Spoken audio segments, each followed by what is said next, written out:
यावत् न जायेत् परावरे अस्मिन् यावत् जायेत् परावरे अस्मिन् विश्वेश्वरे द्रष्टरि भक्ति योगः विश्वेश्वरे द्रष्टरि भक्ति योगम् तावास्थवीयः पुरुषस्य रूपं तावत् स्थवीयः पुरुषस्य रूपम् क्रियावसाने प्रयतः स्मरेत क्रियावसाने प्रयतः स्मरेत। शब्दार्थ यावत यावत् जब तक न नहीं जाए विकसित होता है पर दिव्य अवरे संसारी अस्मिन् इस रूप में विश्वेश्वरे समस्त जगतों के स्वामी दृष्टरि देखने वाले भक्ति योग भक्तिमयी सेवा भक्ति तावत तब तक स्थवीय स्थूल भौतिकतावादी पुरुषस्य विराट पुरुष का रूपम विश्व रूप क्रिया अवसाने अपने कर्तव्यों को पूरा होने पर प्रयतः सावधानी पूर्वक स्मरण करे। अनुवाद जब तक स्थूल भौतिकतावादी व्यक्ति दिव्य तथा भौतिक दोनों ही जगतों की दृष्टा परमेश्वर की प्रेमा भक्ति विकसित ना कर ले तब तक उसे अपने कर्तव्यों को पूरा कर लेने के बाद भगवान के विराट रूप का स्मरण या ध्यान करना चाहिए। तात्पर्य अर्चने वंदनीय प्रातः स्मरणीय प्रभुपाद जी द्वारा श्री प्रभुपाद की जय। परमेश्वर सभी जगतों की दृष्टा है, चाहे भौतिक जगत हो या आध्यात्मिक। दूसरे शब्दों में परमेश्वर सभी जगतों के परम भोक्ता हैं, जैसा कि भगवद गीता के 4 अध्याय के 29वें श्लोक में पुष्टि हुई है। आध्यात्मिक जगत उनकी अंतरंग शक्ति का प्राकट्य है, जबकि भौतिक जगत उनकी बहिरंग शक्ति का। सारे जीव भी उनकी तटस्थ शक्ति हैं और वे अपनी रुचि के अनुसार भौतिक जगत या आध्यात्मिक जगत में रह सकते हैं। यह भौतिक जगत जीवात्माओं के लिए उपयुक्त वास स्थान नहीं है, क्योंकि सारे जीव आध्यात्मिक दृष्टि से भगवान से अभिन्न है, किंतु भौतिक जगत में सारे जीव भौतिक जगत के नियमों के द्वारा बद्ध हो जाते हैं। चूंकि सारे जीव उनके अंश रूप हैं, अतः भगवान चाहते हैं कि वे सभी उनके साथ आध्यात्मिक जगत में रहें। भौतिक जगत में जीवों को प्रबुद्ध करने के लिए सारे वेद तथा शास्त्र उपलब्ध हैं, जिनके द्वारा उन्हें विशेष रूप से भगवत धाम वापस बुलाया जा सकता है। दुर्भाग्यवश बद्ध जीव के 3 प्रकार के कष्टों को सहता हुआ भी भगवत धाम जाने के प्रति बहुत गंभीर नहीं रहता। यह उसके पथभ्रष्ट जीवन शैली के कारण है, जो पापों तथा पुण्यों के कारण जटिल बन गई है। जीवों में से कुछ जीव जो पुण्य कर्म करते हैं, भगवान के साथ अपने भूले हुए संबंध को पुनः स्थापित करना आरंभ करते हैं, किंतु वे भगवान के साकार रूप को नहीं समझ पाते। जीवन का असली उद्देश्य भगवान के साथ संपर्क स्थापित करना और उनकी सेवा में लग जाना है। यही जीवों की स्वाभाविक स्थिति है, किंतु जो निर्विशेषवादी और भगवान की प्रेमा भक्ति कर पाने में असमर्थ रहते हैं, उन्हें भगवान के निराकार रूप या विराट रूप का ध्यान करने की सलाह दी गई है। यदि मनुष्य तनिक भी चाहता है कि जीवन का वास्तविक सुख प्राप्त हो तथा उसे बंधनहीन सहज अवस्था प्राप्त हो, तो उसे चाहिए कि जिस तरह से भी हो सके भगवान के साथ अपने विस्मृत संबंधों को पुनः स्थापित करने का प्रयत्न करे। कम बुद्धिमान नौसिखियों द्वारा निर्विशेष स्वरूप या विराट रूप का ध्यान क्रमशः उन्हें साकार स्वरूप के संपर्क में आने के योग्य बना देगा।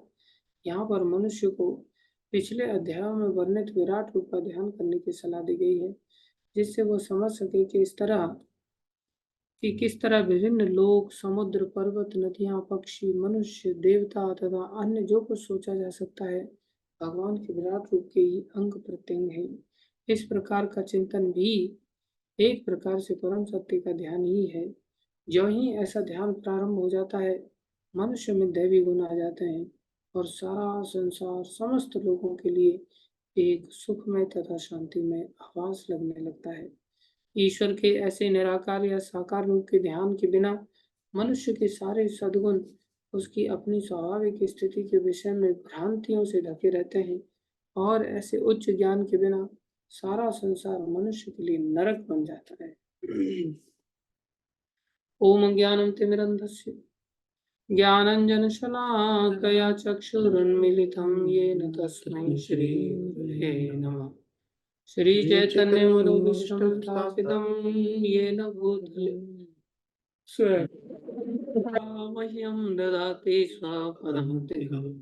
वन्देऽहं श्रीगुरुं श्रीयुतापदकमलं श्रीगुरुन् वैष्णवांश्च श्रीरूपं साग्रजातं सहगना रघुनाथान्वितं तं सजीवम् साद्वैतं सावधूतं परिजनसहितं कृष्णचैतन्यदेवं श्रीराधा कृष्णपदान् सहगना ललिता श्रीविशाखान्वितांश्च हे कृष्ण करुणा सिन्धु दीनबन्धो जगत्पते गोपीकान्त श्रीराधाकान्त नमस्ते। तप्त कांचन राधे वृंदावनेश्वरी वृषभानुसुते देवी प्रणमामि हरिप्रिये। वाञ्छाकल्पतरुभ्यश्च कृपा सिन्धुभ्यैव च पतितानां पावनेभ्यो वैष्णवेभ्यो नमो नमः। जय श्री कृष्ण चैतन्य प्रभु नित्यानंद श्री अद्वैत गदाधर श्रीवासादि गौर भक्तवृंद। हरे कृष्णा कृष्णा कृष्णा हरे हरे, हरे राम राम राम हरे हरे कृष्णा कृष्णा कृष्णा हरे हरे, हरे राम राम हरे हरे कृष्णा कृष्णा कृष्णा हरे हरे, हरे राम राम राम हरे।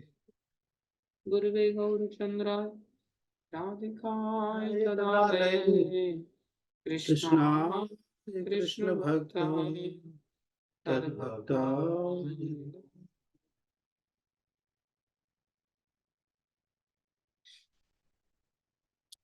हरे कृष्ण। सभी भक्तों का हार्दिक अभिनंदन है, स्वागत है। विशेष रूप से हमारे ऋषिकेश पांडे प्रभु का थैंक यू जुड़ने के लिए। गुरु वैष्णव के दया से जो कुछ कहें कृपा करके सभी ध्यान से सुनने का प्रयास करें। देखो,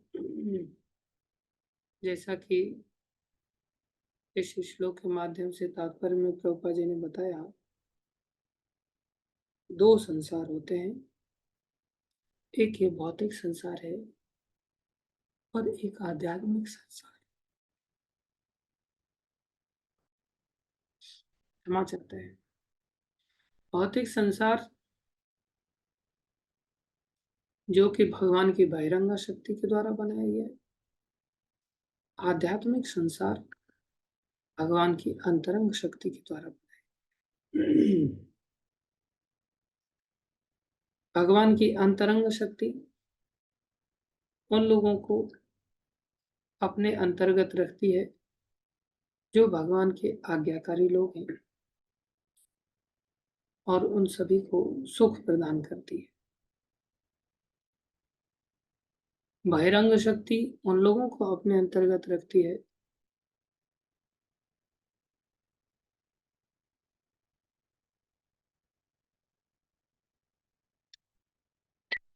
जो लोग भगवान के आज्ञाकारी नहीं, जो भगवान से विमुख होते हैं। तो जीव की तटस्था शक्ति है भगवान की बीच की शक्ति है। बहिरंग शक्ति भगवान की बाहर की शक्ति, अंतरंग शक्ति भगवान की अंदर की शक्ति, अंतरंग। तटस्था शक्ति भगवान की बीच की शक्ति। उसमें कौन आते हैं? बोले उसमें हम सब जीव आते हैं। तो भगवान कैसे दयामय हैं, वो किसी से कोई जबरदस्ती नहीं करते। हम बीच के जीवों को चॉइस दे दिया भगवान ने, तुम्हारी इच्छा है भैया, तुम जहाँ रहना चाहो। घर पे रहना चाहो तो घर पे रह सकते हो, अंदर रह सकते हो। बाहर रहना चाहो तो घर छोड़ करके बाहर चले जाओ, बाहर रहना चाहो तो बाहर रह सकते हो। बाहर भी मैंने तुम्हारे लिए फ्लैट फ्लैट की व्यवस्था कर दी है। घर पे रहना चाहो तो घर पे ये महल है हमारा, बोले इस महल में खुले डुल्ले रह सकते हो। जैसे हम गोवर्धन मंदिर में रहते हैं तो गोवर्धन मंदिर हमारा महल जैसा है, भगवान का निजी घर है। अभी हम यहाँ फ्लैट में बैठ करके प्रवचन कर रहे हैं। ये क्या है? बोले कबूतर खाना है। अब लोगों की चॉइस है। हम रास्ते से आ रहे थे तो बड़ी बड़ी बिल्डिंग, बहुत ऊंची ऊंची बिल्डिंग, लेकिन कैसा है? बोले एक के ऊपर एक, एक के ऊपर एक, एक के ऊपर एक, एक के ऊपर सब कबूतर खाना जैसा दिखाई देता है। अब धाम में गिरिराज जी का हमारा मंदिर है, वो कोई बड़ा ऐसा बिल्डिंग नहीं दिखाई देता है, छोटा सा ही, लेकिन अपने आप में महल है, दिव्य लगता है, आनंद लगता है। कबूतर खाना महसूस नहीं होता। वो अलग बात है कि कुछ लोग उसे कबूतर खाना बनाने के प्रयास में लगे रहते हैं, एक दूसरे से चैन चैन में चैन चलती रहती है, कुटुरगो चलती रहता है, वो कबूतर खाने में पीछे नहीं रखना चाहते। लेकिन भगवान ने तो अपनी ओर से महल देने में कोई कसर नहीं छोड़ी है। ऐसे बहुत सारे लोग कबूतर खाना बनाने का प्रयास करते, भगवान उनको दफा कर देते, बोले ये थोड़ी कबूतर खाना है, जा दिल्ली में जा करके रह, तो शांति से भजन नहीं कर पा रहा है, भक्ति नहीं कर पा रहा है, जा करके दिल्ली में जा करके तो अपना घर बसा ले, और वहां जा करके तेरा अपना घर बसा ले, वहां जा करके कबूतर खाने में रहना। तो और जो लोग भगवान के आदेशानुसार अंतरंग शक्ति के अनुसार रहना चाहते हैं, आज्ञा पालन करना चाहते हैं, उन लोगों को भगवान अपना महल देते हैं। अब लोग क्या समझते हैं? जो बड़ी बड़ी ऊंची ऊंची बिल्डिंग होती है, मूर्ख व्यक्ति सोचता है इतना ऊंची बिल्डिंग है भैया, ये बड़ी चीज है, तो लोग उसमें घुसना चाहते हैं। वहां भी क्या करेंगे? वहां क्या बैठ के खाने को मिलेगा? वहां जबरदस्ती बीवी लात मारेगी, उधर से बॉस लात मारेगा, कंपनी वाले लात मारेंगे, उनको दौड़ना पड़ता है। बार बार हवाई जहाज से जाएंगे भागते भागते। अरे भागी तो रहे हो भैया, चाहे हवाई जहाज से भाग रहे हो, गाड़ी से भाग रहे हो, चाहे आदमी जो, मैं बड़ी गाड़ी से भाग रहा हूँ, मैं हवाई जहाज से भाग रहा हूँ, लोगों को दिखा दिखा करके, तो मेरा इतना रुपए का टिकट हो गया, मैं इतने बड़े हवाई जहाज से भाग रहा हूँ। अरे भागने की जरूरत ही क्यों पड़नी चाहिए? पागल कुत्ते ने काटा है कि भागना है हमको? क्यों भागना? प्रभुपा जी अमेरिका में बड़ी बड़ी गाड़ियों से जाते हुए लोगों को देखते, तो प्रभुपा जी के देखो, भगवान ने कुत्ते बिल्ली को भी इतना नहीं दौड़ना पड़ता दो रोटी खाने के लिए जितनी ये लोग दौड़ते हैं पागल की तरह। बड़ी बड़ी गाड़ियों में भागते हुए, बोले एक के पीछे एक गाड़ी लगा करके दौड़ाते रहते, एक गाड़ी अगर रुक जाती है तो ठक ठक ठक ठक ठक ठक सारी गाड़ियां ठुक जाती है, इतने सारे लोग मर जाते हैं। क्या लाभ ऐसे जीवन से? तो भगवान ने कहा देखो, तुम्हें अंदर रहना है तो अंदर आ जाओ, और अंदर रहने पर मान लो घर में रहता है कोई व्यक्ति, तो बोले माँ बाप ध्यान रखेंगे उसकी भोजन पानी, छाजन कपड़ा लत्ता सब चीजों का माँ बाप ध्यान रखते हैं। अब वैसे भी देखो, जो माताएं जो बहुएं सास ससुर के साथ रहती हैं, तो कुछ ना कुछ सास ससुर से लाभ ही मिलता रहता है ना, उनका भी पैसे से उनकी सुविधाएं होती रहती है, खर्चा पानी तो ज्यादा करने की जरूरत ही नहीं पड़ती, सास ससुर ही बहुत कुछ कर लेते। जो सास ससुर जिनके पास कुछ है नहीं, भावानंद है, फिर भी कुछ ना कुछ तो सहायता करते हैं। कम से कम उन्होंने पैदा किया तो रोटी की तो व्यवस्था की होगी कि नहीं की होगी उन्होंने अपने घर में? ये मेरी औलाद है, मरते दम तक इसको किसी भी हालत में खिलाना चाहिए, इसकी नौकरी लगे ना लगे, जो कुछ भी व्यवस्था तो आदमी करता है कि नहीं करता है? संसारी व्यक्ति व्यवस्था करता है। चाहे उसकी 2 पैसे की भी क्षमता ना हो, लेकिन फिर भी व्यवस्था करने की चेष्टा। हमारे माता-पिता कौन है? बोले हमारे माता-पिता श्री कृष्ण हैं। श्री कृष्ण कोई भिखारी थोड़ी है, वो लक्ष्मीपति माधव है। अच्छा लक्ष्मीपति हैं तो वो थोड़ी ना कोई कमी रखेंगे हमारे लिए कपड़े की, भोजन की, छाजन की। अगर हमें बोले हम मंदिर में तो रहते हैं, लेकिन कई बार भोजन छाजन भी मिलता है, लेकिन खिचड़ी मिलती है बस, या रोज लौकी की सब्जी मिलती है बस, या रोज बस चने खाए जाओ, चने खाए जाओ, या पत्ता गोभी रोज मिलती है, या गंगा फल मिलता है, या आलू मिलते हैं।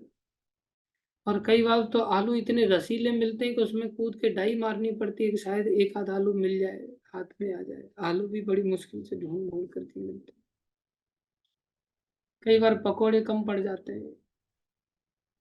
बोले भगवान के पास तो कोई कमी नहीं थी, भगवान तो सर्वशक्तिमान है, लक्ष्मीपति है, पकोड़े कम कैसे पड़ गए? उसका कारण हो जाता है कि हम सभी को भगवान पे इतना भरोसा नहीं होता, उदारता की वृत्ति नहीं है, भरोसे की वृत्ति नहीं है। दूसरा, हम भगवान के उतने आज्ञाकारी भी नहीं।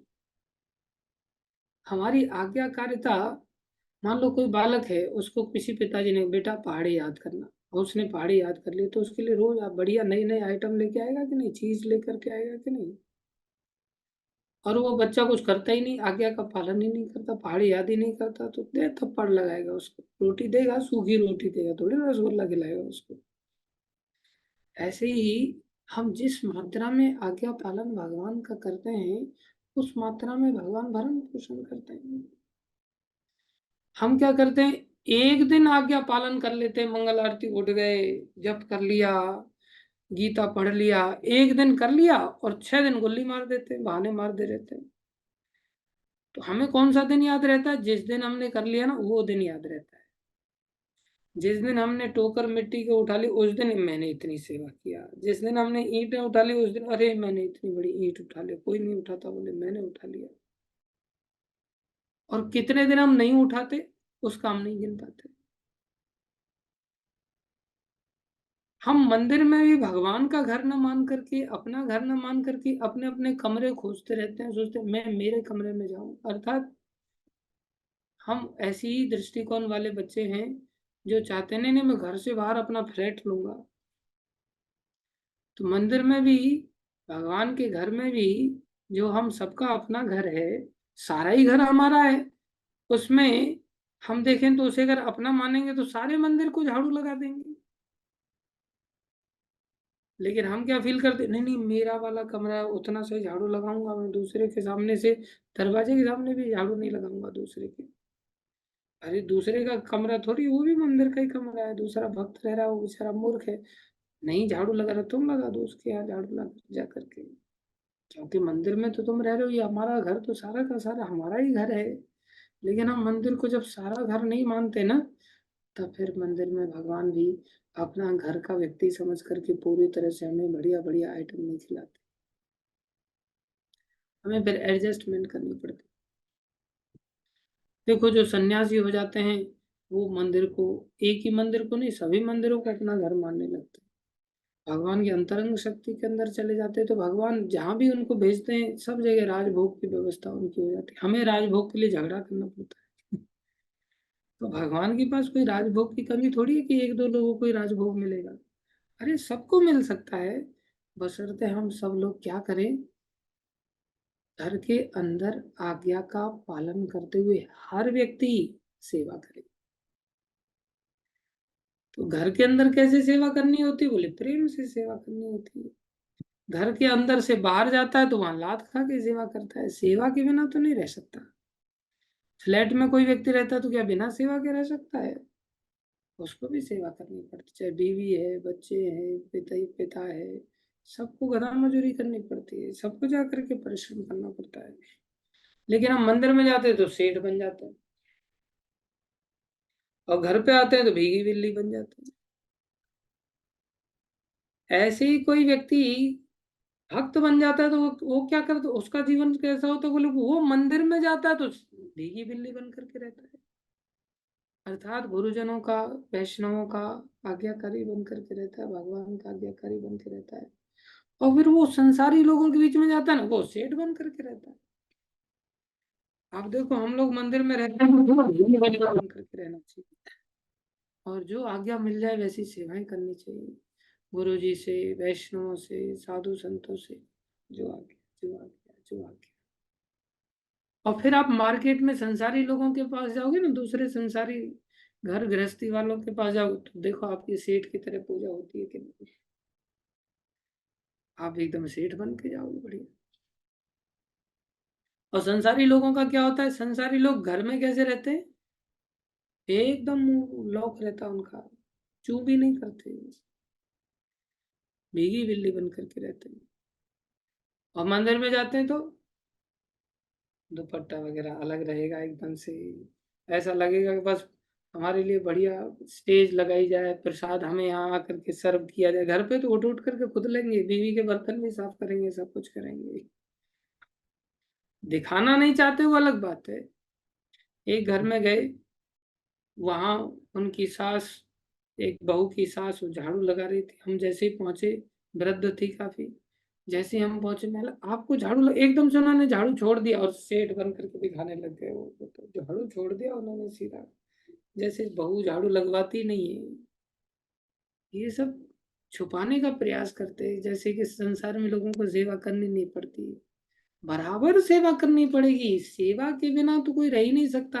हम तट की शक्ति हैं, हम दो चुंबकों के बीच में है, या तो इस चुंबक के अधीन हो जाएंगे, या ये चुंबक हमें खींच लेगी, दबा करके तो रहना पड़ेगा, सेवा तो करनी पड़ेगी। या तो हम आध्यात्मिक जगत में भीगी बिल्ली बिल्ली बन करके सेवा करें, या भौतिक जगत में भीगी बिल्ली बन करके सेवा करें। हमारे साथ समस्या ये हो जाती है कि हम भौतिक जगत में तो बन जाते हैं, आध्यात्मिक जगत में नहीं बन पाते, कारण आध्यात्मिक जगत का हमें ज्ञान नहीं। अब साधारण तौर से देखो, एक बंगले में रहना अच्छा है जिसकी बहुत ऊंचाई नहीं है, लेकिन सिंगल सेपरेट बंगला है, और एक फ्लैट में रहना अच्छा है। कहाँ रहना अच्छा है? ऋषिकेश प्रभु, हरे कृष्ण प्रभु जी, हरे कृष्णा। दंडवत प्रभु। दंडवत प्रणाम प्रभु। धन्यवाद प्रणाम प्रभु जी। कहाँ रहना अच्छा है प्रभु जी? नहीं नहीं, महल में रहे भगवान के पास आज्ञा मान के तो ज्यादा अच्छा है। हाँ, बंगले में रहना अच्छा है, महल में रहना अच्छा है, लेकिन हमारी स्थिति क्या है, हम कुंडी अटका देते हैं, संसार में आसक्त हो जाते हैं, फिर हम फ्लैट ढूंढते रहते हैं, गधा मजूरी करते रहते हैं। इसलिए कब आ रहे हैं आप महल में फिर? महल में आप जब आप आज्ञा दे आए, प्रभु आप जी। मेहमान हैं प्रभु जी। अब ये बताओ, बंगले में आज ही शिफ्ट हो जाना चाहिए या फिर फ्लैट में ही पड़े रहना चाहिए? नहीं, आज ही शिफ्ट जाना चाहिए प्रभु जी। आज ही शिफ्ट हो जाना, आज निकल जाइए फिर आप। ठीक है प्रभु जी। Thank you. हरे कृष्ण। हरे कृष्ण। देखिए, आपके पिताजी भी खुश हो रहे हैं इस बात को सुन करके। राजकिशोर प्रभु, नहीं, आप प्रसन्न है ना इस बात को सुन करके कि महल में आ जाए? हरे कृष्णा प्रभु जी, दंडवत प्रणाम। हरे कृष्णा, धन्यवाद प्रभु जी। बिल्कुल आपकी आज्ञा एकदम सही है, बिल्कुल मानना चाहिए। बिल्कुल मानना चाहिए। वो ऐसा नहीं है कि पिताजी विरोध करें, पिता संसार में अच्छे पिता भी होते हैं, जैसे राजकिशोर प्रभु हैं, और संसार में बुरे पिता भी हैं जो हाय तौबा मचा देते, आए रे हमारे बच्चे को ले गए। हम तो पिताजी को भी बुला रहे हैं, बच्चों को भी बुला रहे हैं, सबको बुला रहे हैं। लोगों की समझदारी नहीं। लोग कबूतर खाना पसंद करते हैं, कबूतर खाने में रहना चाहते हैं, अपने बच्चों को भी लोग इसी प्रकार से बसाना चाहते हैं। ये कैसी बेवकूफी है? इस मूर्खता से हमें बाहर आकर के क्या करना है, सेवा में लगना है भगवान की। अभय प्रभु, अभय पांडे प्रभु। दंडवत हम्म। प्रणाम प्रभु जी। हरे कृष्णा, धन्यवाद प्रभु जी। जी। जब हमारी तबीयत खराब हो जाती है, तो क्या संसार में बिना सेवा के हम जी सकते हैं? नहीं प्रभु सेवा तो करनी पड़ती है, चाहे कमर काम करे या ना जी, ना करे, करे। है कि नहीं? अब ये जी। बताओ, लोग प्रेम से सेवा लेते हैं या बीवी प्रेम से ज्यादा सेवा लेती है? भक्त लोग। भक्त लोग प्रेम से सेवा लेते हैं। भक्त लोग, ठीक है नहीं कर पा रहे हो तो कोई बात नहीं, मैं कर लेता हूँ उसको सेवा को, भैया तुम नहीं कर पा रहे, कोई बात नहीं, मैं कर लेता हूँ। लेकिन हम भक्तों के सर पे चढ़ जाते हैं, समस्या ये है। लेकिन इसका मतलब ये थोड़ी है कि और सोच के क्या जाते हैं कि पत्नी की सेवा करेंगे हम या पत्नी हमारी सेवा करेगी, क्या सोच के शादी करते हैं? सोच के तो ऐसा सोच के शादी करते पत्नी हमारी सेवा करेगी। जहां तक मेरे को जानकारी लोगों ने दी, पता नहीं तूने क्या सोच के किया था।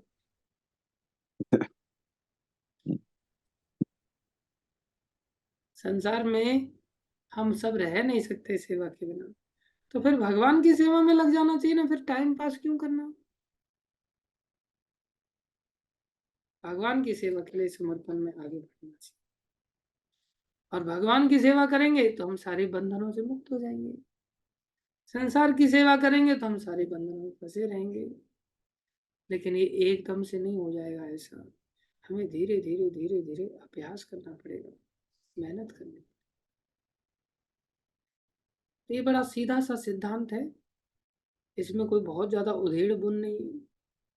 तो इसको धीरे धीरे कैसे कर सकते हैं? बोले भगवान का पहले चिंतन तो चालू करें, भगवान की याद तो चालू करें। आज हमारी याद में तो पता ही नहीं है, बच्चे मकान दुकान सिर्फ यही रहता है। जब हम याद भगवान की करेंगे ही नहीं तो भगवान की सेवा में कैसे लग पाएंगे? तो भगवान की याद कब होगी? मान लो भगवान के मंदिर में रहें तो भगवान की याद सहज हो जाती है, काफी कुछ सहज हो जाता है। लेकिन मंदिर में रहते नहीं, हम बाहर रहते हैं, संसार में रहते हैं, भोगों में डूबे रहते हैं। ऐसी स्थिति में भोगों की याद आती है, खाने पीने की याद आती है, घूमने फिरने की याद आती है। बोले अभी बुर्ज खलीफा नहीं गए भाई, वो नहीं देखा, बुर्ज खलीफा नहीं देखा। खलीफा देख करके क्या बुढ़ापे से बच जाएंगे, मरने से बच जाएंगे? हाँ, मृत्यु से बच जाएंगे, बीमारियों से बच जाएंगे, किस चीज से बच जाएंगे? बोले अंडमान निकोबार नहीं गए, वहां जाकर के समुद्र में छलांग लगा करके देखेंगे नीचे क्या? अरे कहीं भी समुद्र में छलांग लगा लो, क्या है वहां में क्या और दूसरी जगह में क्या? सब जगह जीव जंतु हैं। एक जगह थोड़ा गंदा पानी मिल सकता है, एक जगह थोड़ा साफ पानी मिल सकता है, ज्यादा ज्यादा, और क्या पानी तो पानी है। क्या इधर भागना, क्या उधर भागना? इतना समय रहता है तो वो इच्छा होनी चाहिए। गोवर्धन जाएंगे, वृंदावन जाएंगे, हाँ, बरसाना जाएंगे। लेकिन जो गोवर्धन में चले जाते हैं वो सोचते हैं नहीं नहीं अब वृंदावन जाएंगे, वृंदावन वाले सोचते हैं गोवर्धन जाएंगे। ऐसा नहीं सोचना चाहिए, धैर्य के साथ ठीक करके आराधना करनी चाहिए, थोड़ा धैर्य धारण। क्योंकि हम वहां भी जाकर के इधर उधर घूमना फिरना चाहते हैं, उसका भी लक्ष्य कोई दूसरा ही होता है। अरे गोवर्धन में वृंदावन में बरसाने में कोई अंतर थोड़ी है, ये तो सब धाम है। लेकिन गोवर्धन जाकर के गोवर्धन वालों की इच्छा होती वृंदावन कब जाने को मिलेगा, बरसाना कब जाने को मिलेगा। वृंदावन वालों की इच्छा होती गोवर्धन कब जाने को मिलेगा, बरसाना कब जाने को मिलेगा। बरसाना वाले अंदर से लड्डू फोड़ते रहते हैं, गोवर्धन कब जाने को मिलेगा, वृंदावन कब जाने को मिलेगा। किसी का चित्त स्थिर है ही नहीं। किसमें स्थिर नहीं? बोले सेवा में स्थिर नहीं। अर्थात भक्ति मार्ग में भी आए, वहां पर भी बोले यहाँ क्या, बोले वहां होली खेलने को मिलेगी, बरसाने की होली। बरसाने वालों को लगता है दाऊ जी की होली विशेष है, दाऊ जी वालों को लगता है बरसाने की होली विशेष है। अरे सब जगह की होली विशेष है, भगवान की सेवा की दृष्टि से करो तो फिर सब जगह की होली विशेष है, सब जगह का आनंद है अपना। अंदर हमारे इतनी संतुष्टि होनी चाहिए, इतनी संतुष्टि होनी चाहिए आराधना करते समय कि हमारे अंदर कोई इस प्रकार की लालसा ही ना हो। लेकिन ऊपर से वृंदावन का नाम लेते हैं, अंदर से बिहारी जी की गली के पेड़े याद आते हैं, अंदर से बिहारी जी की गली की लस्सी याद आती है, छाछ याद आती है। तो हमारी जो आंतरिक वृत्ति है वो संसार वाली ही बनी रहती है, वही भोगों की याद करते हैं हम भक्ति मार्ग में आने के पश्चात भी। ये बड़ा खतरनाक हो जाता है। इसलिए भगवान कह रहे हैं भोगों में लगे रहने वाले व्यक्ति को भी कम से कम भगवान का अगर सीधा सानिध्य नहीं मिल रहा है तो कम से कम उसको आसपास देखना चाहिए, भूमि तत्व पे बैठे कि हमने कहाँ बैठे हैं। बोले भूमि क्या है? भगवान की शक्ति है, साक्षात भगवान है। भूमिरापो अनलो वायु खम मनो बुद्धि रेव च अहंकारम इति में भिन्ना प्रकृति अष्टधा। वो 8 प्रकार की भिन्ना प्रकृति है, जिसमें भूमि को देखा, पानी को देखा, भूमि रापो अनल, अनल माने अग्नि को देखा, वायु मतलब हवा को देख रहे हैं। हर समय इन चीजों को देख करके भी हम भगवान की याद करने की चेष्टा करें। समुद्र को देखा तो भगवान की याद आनी चाहिए। समुद्र पर जाकर के किस चीज की याद आती है? पॉपकॉर्न की याद आती है, आइसक्रीम की याद आती है, बीच की याद आती है, घूमने फिरने की याद आती है। समुद्र को जाकर के देखना चाहिए। वृक्षों को देख करके याद आती है, मूवी की याद आ जाती है। हाँ, ऐसा ही एक पॉइंट था, ऐसे ही वृक्ष थे जिसमें हीरो हीरोइन पीछे घूम रहे थे। बोले मैं हीरो तो यही खड़ा हूँ, हीरोइन पता नहीं किधर है अभी। वृक्षों को देख करके हीरोइन की याद आती है, जब होना चाहिए वृक्षों को देख करके है, भगवान का स्वरूप है, इनमें और भगवान में कोई अंतर नहीं है। ऐसा याद करने की चेष्टा करनी चाहिए। लेकिन हम नदियों को देखते हैं तो अलग चीजें याद करते हैं। बहुत सारे लोग अलग अलग नदियों में जाकर के किलोल करते हैं, नलकुबर और मणिग्रीव की तरह। बाद में उनको बेचारों को शाप मिल जाता है, पेड़ बन जाते हैं। तो नदियों का भगवान ने हमें सानिध्य दिया है अपनी याद कराने के लिए, कि हम याद करें भगवान को, कि भगवान की धमनियां हैं। जैसे हमारी नसों में खून बहता है, ऐसे भगवान की ये नसें हैं एक प्रकार से सृष्टि का। ये भगवान का विराट रूप है। अगर हम संसार में पड़े हुए, भौतिक संसार में पड़े हुए, तो इस प्रकार से भगवान की याद करें। धीरे धीरे धीरे धीरे भोगों से फिर हमें भगवान निकाल देंगे। भगवान की याद करेंगे तब ना कभी सेवा का मन में आएगा। याद ही नहीं करेंगे तो भगवान का सेवा का मन में कैसे आ सकता है? और विशेष रूप से जिनको सौभाग्य मिला है कि वो साकार उपासना कर सकें, बोले उनको तो याद करना कितना सहज है। लेकिन हम मंदिर में रह करके साकार उपासना, जिसमें साक्षात भगवान विराजमान है, इतने सुंदर श्रृंगार आदि के साथ, कीर्तन होता है, कथा होता है, भगवान की लीला कथा सब कुछ होता है, लेकिन एकदम से कथा से जैसे ही बाहर गए बिल्कुल ब्लैंक हो जाते हैं हम। 24 घंटे में से हार्डली 1 घंटा 2 घंटा भले दिमाग में बातें रहती है, उसके बाद फिर दूसरी चीजें याद आने लगती हैं, संसारी याद आने लगता है। ये बहुत खतरनाक है। इसलिए जीवन समाप्त होने के लिए बिल्कुल कगार पर खड़ा है। कोई नहीं जानता कल का दिन भी हमारे जीवन में है या नहीं। इसलिए हमें भगवान के आध्यात्मिक जगत में जाना है। इस भौतिक जगत में हम सब फंसे हुए हैं। भौतिक जगत में कबूतर खाने में हम फंसे हुए हैं। इस कबूतर खाने से महल में जाना है। वो कैसे जाएंगे? यहाँ भी भगवान ने हमें उस आध्यात्मिक जगत की जानकारी दी है। यहाँ भी भगवान ने अपने आप को विग्रह आदि के माध्यम से प्रकट कराया है। यहाँ भी गीता भागवत आदि के माध्यम से भगवान ने अपने आप को हमें सानिध्य दिया है। यहाँ भी गुरु वैष्णवों के माध्यम से भगवान हमें उसी जगत के माहौल के बारे में बताते हैं। बस हमें ऐसे भक्तों से, भगवान के गुरुजनों से आसक्त हो जाना है। आसक्त होकर के ज्यादा कुछ नहीं कर सकते तो कम से कम गुरु जी की याद कर लें। ज्यादा कुछ नहीं कर सकते, गुरु भी अगर सानिध्य नहीं प्राप्त हो रहा है तो कम से कम भक्ति मार्ग में जिनकी आराधना अच्छी है, ऐसे वैष्णवों का सानिध्य कर लें। ऐसे भक्तों की याद में अपने जीवन को व्यतीत करेंगे। अपने आप ही हम भगवान की ओर बड़ी तेजी से आगे बढ़ जाएंगे और भगवान अपने धाम में, अपने महल में हम सबको बुला लेंगे। तो हमारा स्मरण कितना है कुल मिलाकर के, और स्मरण के साथ साथ हमारी सेवा कैसी? अभी तो स्मरण पहले होगा फिर सेवा होगी। स्मरण के लिए हमें शिक्षा की जरूरत है, हमें ज्ञान की जरूरत है। जब ज्ञान ही नहीं होगा आध्यात्मिक जगत का तो हमें स्मरण तो बहुत दूर की बात है। तो भागवत क्या करा रही है हमको इस श्लोक के माध्यम से? ज्ञान करा रही। स्मरेत, स्मरण करो।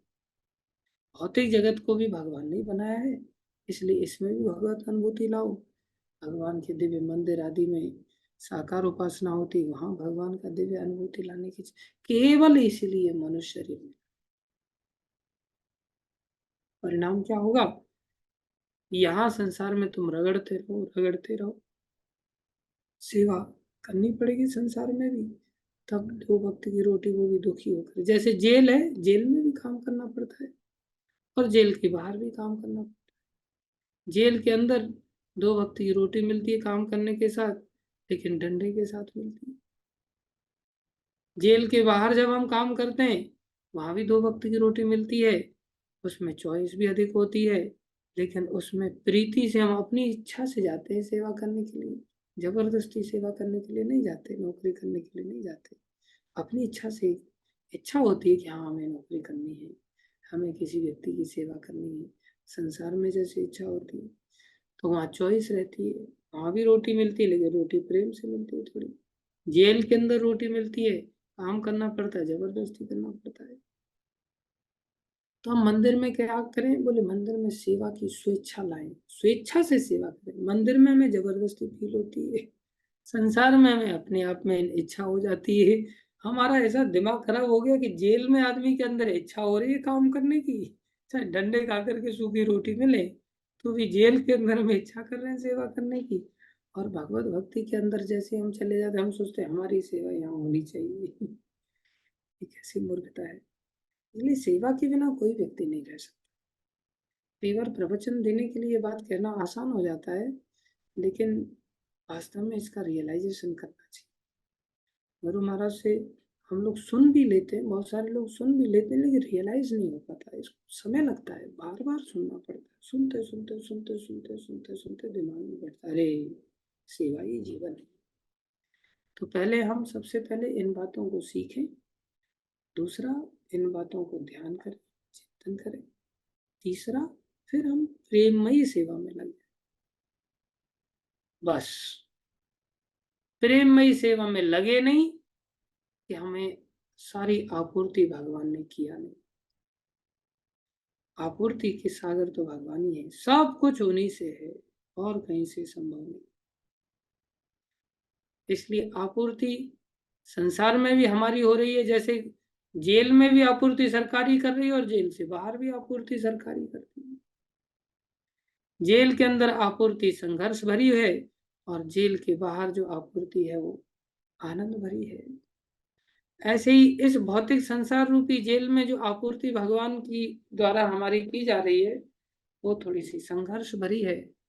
और अगर हम भगवान को स्वीकार कर लेते हैं, भगवान के सेवक बन जाते हैं, तो इस कबूतर खाने से निकल करके आनंद भरी आपूर्ति का अनुभव कर सकते हैं। लेकिन सेवा के बिना संभव नहीं।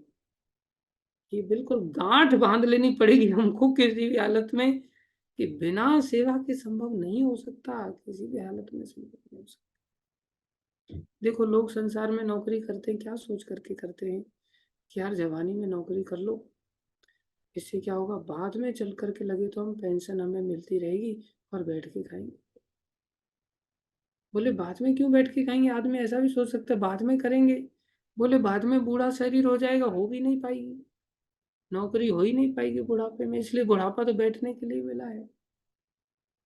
ठीक वैसे ही हम भक्ति में आ जाते हैं तो क्या सोचते हैं सेवा बाद में करेंगे, अभी थोड़ी इतनी जल्दी है सेवा करने की। नहीं, आप सेवा का संग्रह कर लो, अभी जवानी है, अभी शरीर अच्छा है, इस शरीर में सेवा का संग्रह कर, जितना सेवा का संग्रह हो जाएगा बुढ़ापे में उतना ही बैठ करके आपको मिलेगा। लेकिन हम क्या सोचते हैं इतना जल्दी क्या है सेवा करने का, बाद में करेंगे सेवा, बाद में करेंगे। नहीं, सेवा से जी नहीं चुराना चाहिए।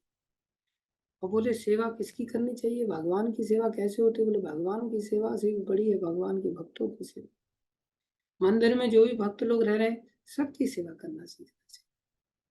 ये नहीं कि मंदिर में मेरे दादा दादी रह रहे हैं तो बोले उनकी सेवा नहीं करेंगे, ये तो बूढ़े लोग हैं, बुढ़ापे का बड़ा कष्ट रहता है।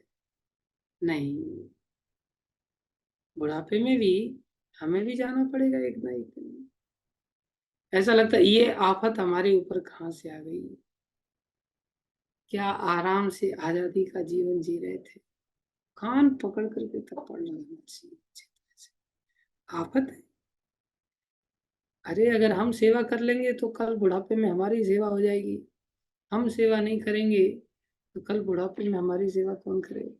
हाँ, मंदिर में अगर दादा दादी नहीं आते, संसार में रह रहे तो मत करो लगे तो, लेकिन अगर कोई मंदिर में आकर के रह रहा है, मंदिर में आकर के अपने जीवन को समर्पित कर रहा है, फिर कोई कैसा भी व्यक्ति है, चाहे दादा दादी है या दादा दादी नहीं भी है, किसी दूसरे व्यक्ति के दादा दादी बन करके आए हैं, सबकी सेवा करनी चाहिए। सबकी दौड़ दौड़ करके सेवा करनी चाहिए। अंदर से ऐसा उत्साह होना चाहिए कि यार मैं मौका मिले तो मुझे पैर दबाने चाहिए, मौका मिले कपड़े धोना चाहिए, मौका मिले कमरा साफ करना चाहिए, मौका मिले ड्रेस प्रेस करके दे देनी चाहिए, ये लो प्रेस पहनो, मौका मिले कंबल उड़ा देना चाहिए। लेकिन इतना नहीं कि कंबल उड़ा दो कि गर्मी में इतना कंबल उड़ा दो आदमी घुट करके मरी जाए बेचारा, बोले बहुत बढ़िया सेवा कर दी।